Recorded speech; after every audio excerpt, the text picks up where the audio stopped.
pretty much. What's going on, everybody? This is Reviews Like a Sir. My name is Caleb, and we are going to be reviewing a board game today. What's the board game, Justin? It is called Betrayal at House on the Hill. Okay, so if you didn't hear that because I didn't flip the camera around, it's called Betrayal on House... At House on a Hill. On the hill. On the hill, okay, because it is the hill. It is the only hill there is. Anyways, yes, two things right off the bat. One, I got a haircut. Get over it. Two, we're going to have about 4 people in this, one of which does not want to be filmed very much, so she's not going to be in a lot of the videos. Never mind, she doesn't care if we film her. You're just not the main focus. Sarah's here, my brother Justin's here, Ree is here, so like 5.5 people. Kind of, because Ree is annoying. Anyways, without further ado, I will flip the camera around and Justin is going to give us a rundown of the rules. So, see you guys in a sec. Okay, so the basis of the game is your characters are trying to explore this mansion. Show a character card. The character card. And they each have 2 sides, so you can choose the character. They each have different stats.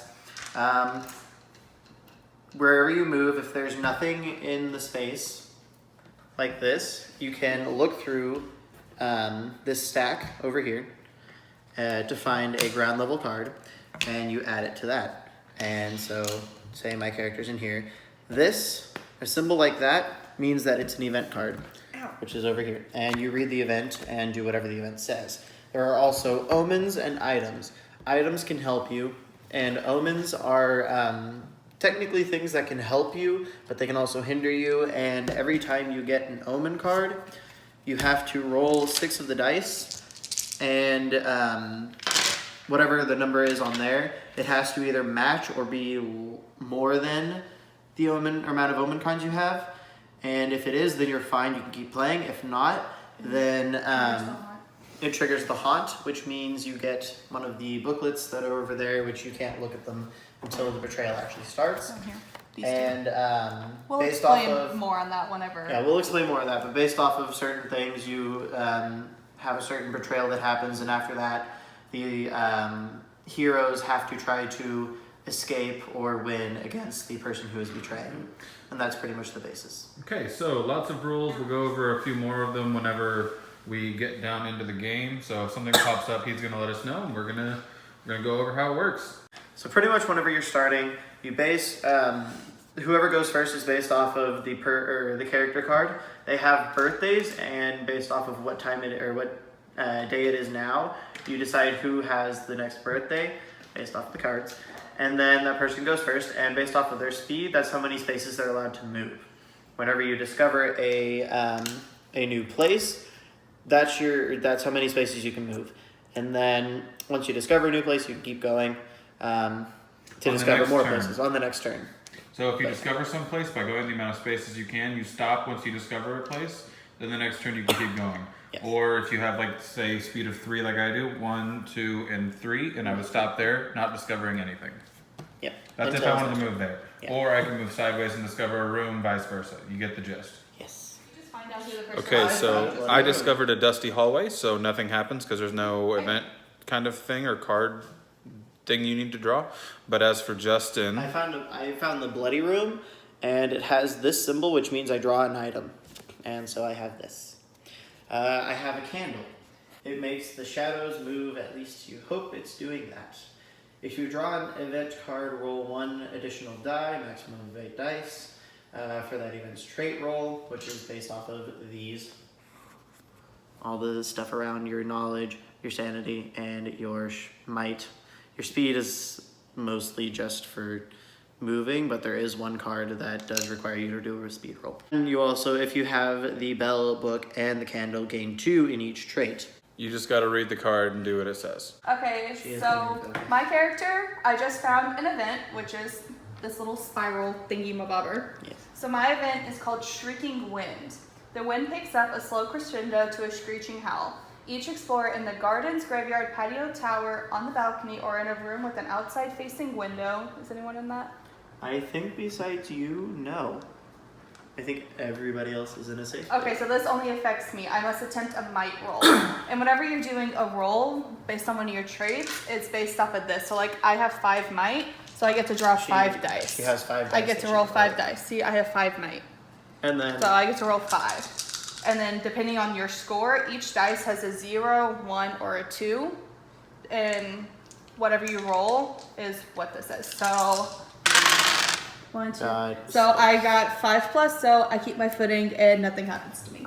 Okay, so I rolled an omen card. It is a raven on one of the room cards, or one of the room chips, I guess you could say. It's a little raven symbol.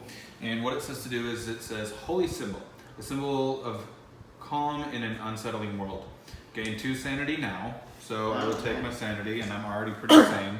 But I'm going to be at a 7 now. Even though it has 7 twice, I don't get that. You can only have a max of 8. Lose 2 sanity if you lose the holy symbol, and then make a hot roll now. That means you roll the 6 dice, and if you have, since we only have 1 omen card, it shouldn't matter that much. But if you have anything under the amount of omen cards you have in play, then that triggers the haunt. Okay, I got a event card that requires you to change the game board. It's a secret passage. I can add a passageway between 2 rooms by rolling the dice. If I get a 6, I can put it in any existing room. Just hold the card real quick. 4 or 5 is, I think, the top floor. 3, 2, middle floor, and 1 or 0, basement. We put a secret passage in the room that he was in, and then whatever room he rolls, so roll. Yeah, and I get to choose. Where it goes to? Yes. So we got a 6. 6, so I can choose any room. Put it in here with Sarah. So that means you can go from here to there now, because it has a secret passage. With Or 1 space vice of your versa. speed. Caleb just triggered the haunt, so I'm going to explain how we figure out which haunt we do now. There are a total of 50 different haunts that we could do. So, what room were you in? The dining room? The dining room. Okay, so you were in the dining room, and the bite is what triggered it. So we're doing haunt number 24. So 24 trigger. is the person. Is anyone Brandon Jaspers? No. No, I'm Father. All right. Who has the lowest speed? Me. I'm currently What's your at speed? 3. I'm at 3.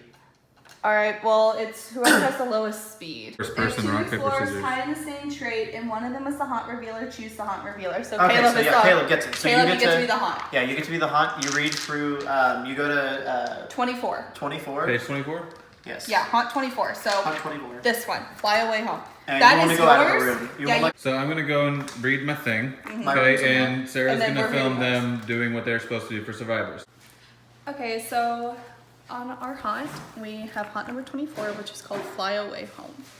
So it says, you hear a shushing sandpapery sound growing louder outside the house. Looking out a window, you see a great swarm of bats with glowing red eyes. You pull the curtains and back away from the terrible sight. But then you hear it, a thump, then another, then a horrid choking laugh. Shush, shush, shush, they're here. So right now is what we have to do is if the organ room isn't in the house, search the room stack and put it in the house, then shuffle the stack. So do we have the organ? We do. So we don't have to find it because it's right there. Okay. So this is what we know about the bad guys, which is currently Caleb. A traitor has let blood-sucking bats into the house. The bats have already killed the traitor. Now they want to kill you. So whenever we win is whenever we drive away the bats by making appropriate noises with the pipe organ in the organ room and then kill any bats that are attached to explorers. So we win whenever all the bats are gone. So how to drive away the bats? You must start the pipe organ in the organ room to confuse the bats and drive them away and then kill the bats that remain. To do this, you must follow these steps in order. Each hero can attempt only 1 step each turn. So move to the organ room. Once there, you can attempt a might roll of 5+ to start the pipe organ. Once any hero has started the pipe organ, you can attempt the knowledge roll of 6+ in the organ room to make the appropriate noises that will drive away the unattached bats. Doing this will prevent any more bats from entering the house.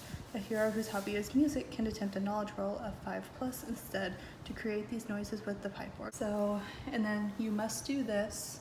At the beginning of your turn, take 1 point of physical damage for each bat that is attached to you. So then, special attack rolls. You can attack a bat that is attached to you or another hero using might. If you defeat the bat, it's killed instead of being stunned. Or if you move 1 fewer space during your turn for each bat that is attached to you. You can always move a minimum of 1 space. If you win, the last of the bloated bats crumples to the ground and the room seems to grow brighter. Looking up, you see the faint light of dawn gleaming in the east. The shushing outside fades to silence. You shake in relief, knowing you won't have to spend another night here. Okay, so since we've triggered the haunt now, our stats work differently.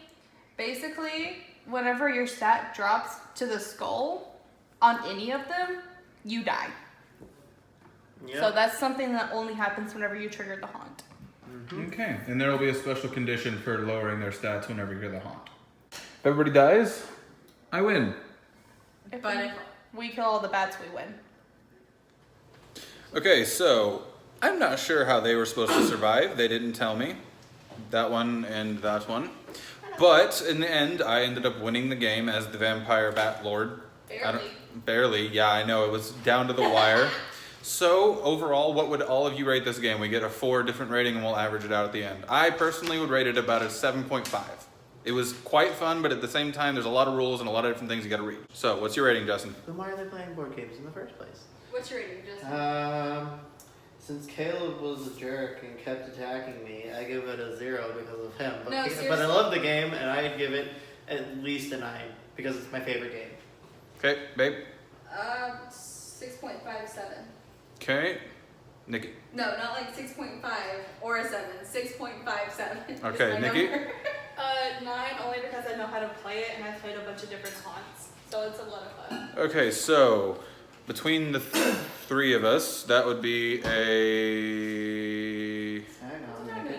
There's 4 of us, babe. There's 4 of us, sorry. I'm not good at counting. Yeah, give it about 32.7.